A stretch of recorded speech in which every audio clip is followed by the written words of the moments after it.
And you want me to do the voice? Do the voice? Okay, wait.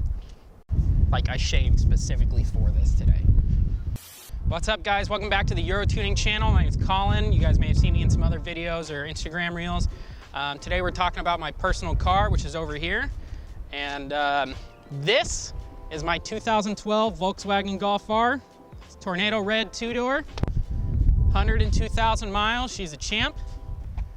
Fresh paint, fresh mods. So yeah, let's just dive into it.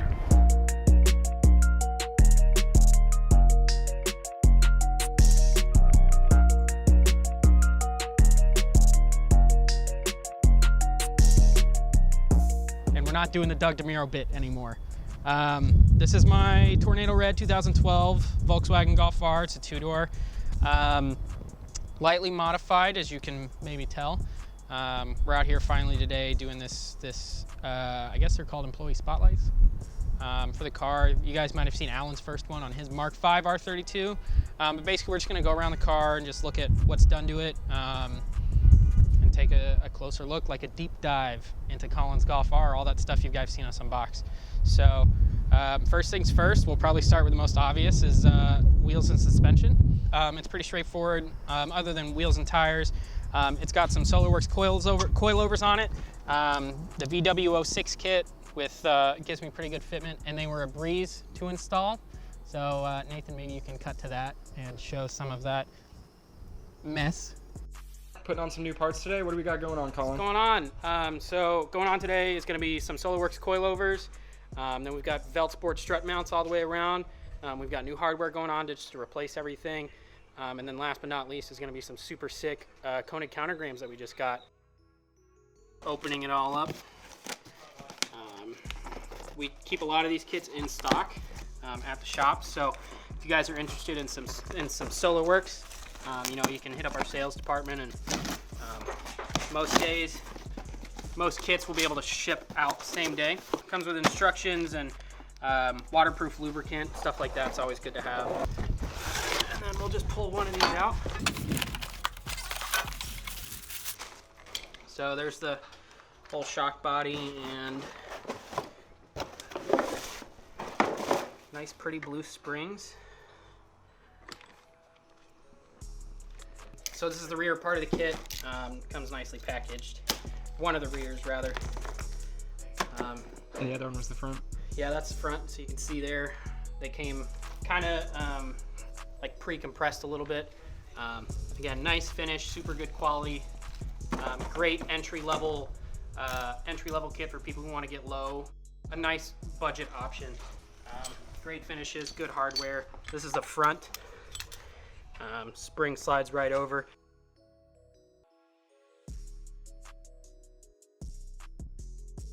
Oh, well, like me and Colin both of our cars are from the Rust Belt, so got to break out the good old PB blaster and hit those nuts on the strut. Colin, quick rundown, what's happening right now? It's stuck. We need better tools. Can I have the hammer? That was the same.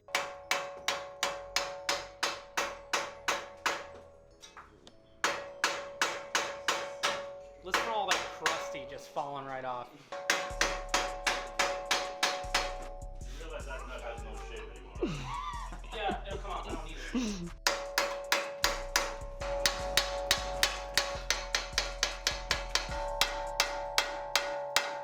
That is gnarly. All right. My impact is like hot to touch.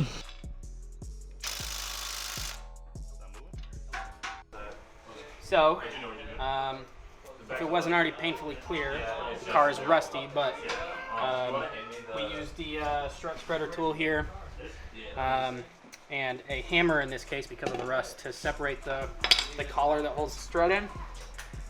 And with some persuasion, the strut will come out like that. And all we need to do, it's still bolted up at the top. As soon as we bolt from the top, the whole assembly will fall out, and then the new one can go in. You gotta have the right mindset if you're gonna get anything done, especially with Rust Belt cars. Yeah, for anybody who thought the Golf R was clean, you're wrong. Triple square failure. Look at that. Clean your guys' cars. underwash anything during the winter. It helps. It's cheap. When you do stuff like this, previous owner would love it. You're gonna love it. Makes everything easier. That would be problem number 2, folks. And this is the results of rusty threads on a 100,000 mile Midwest car. Yeah, I hope nobody was expecting a informative install. Okay, finally got the string purchase done on both sides. So this is the last spring, and as you can see, she needs some love, but it's done. So we were finally done with the rears. 5 days later, I think. We have lots of hardware that likes to get stuck. This here is a prime example of one of the things we had to deal with. This is a front strut bolt, and as most of you may know, there's never actually a nut attached to this, and that's supposed to be in the strut mount. What happened was the nut separated from the strut mount and was free spinning within the strut, and we couldn't grab the nut in any way to like break it loose from the stud. So we ended up dremeling it down. We had an air-powered cutoff wheel, and it probably took us like 2.5 hours to get this one strut out, and between 5 or 6 people. That was the worst one. There was also the incident with the rear passenger where the strut bolt that goes through the hub just didn't want to break.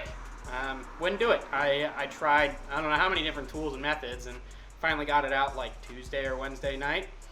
And then Nathan was like, hey, now that it's all removed, we can easily put it all back together. And that's also proving to be a struggle. You think it'd be hard to find my house on this street, Nathan? Just look for the guy with all the wheels and the Golf R's out front.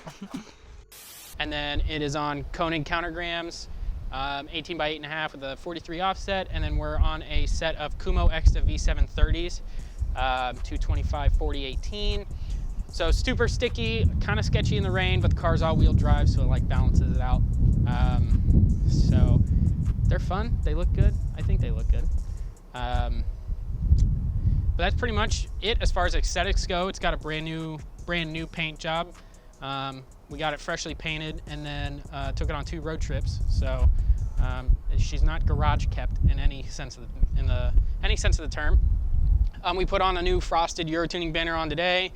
Window tint all the way around, painted side markers, and that's pretty much it. I got some stuff in the garage at home, front splitter to put on and then side skirts to put on, but those will be at a later date. So that's pretty much it for exterior. It's got some interior OEM Plus stuff that we can go over. It's got a Kenwood, an imported Kenwood head unit designed specifically for the Mark 6 platform. So it works with the steering wheel, all the buttons still work, it's got all the features. It's got built-in navigation, and then it works with CarPlay and Android Auto, which is sweet.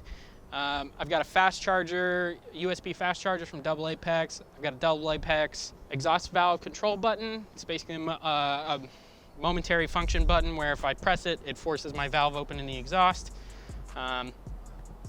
We've got a one-off shift kit courtesy of Sport Shifters. Roy made me a shift kit, looks really cool. Comes with a shift surround, shift knob, and Alcantara boot, looks really good. Then we've done the European cup holder conversion with the slide cover, you guys may have seen.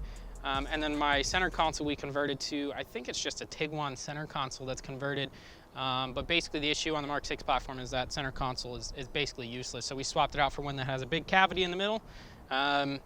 So it's nice, and I can put more than a toothpick in there. Then we'll get on to the meat of the car, which is performance.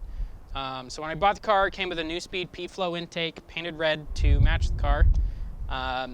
That's worked great, it is what it is. It's got a stage 2 South Bend endurance clutch. And then the car's got a Unitronic downpipe and an AWE switch path exhaust, a catted downpipe switch path exhaust. So it sounds great.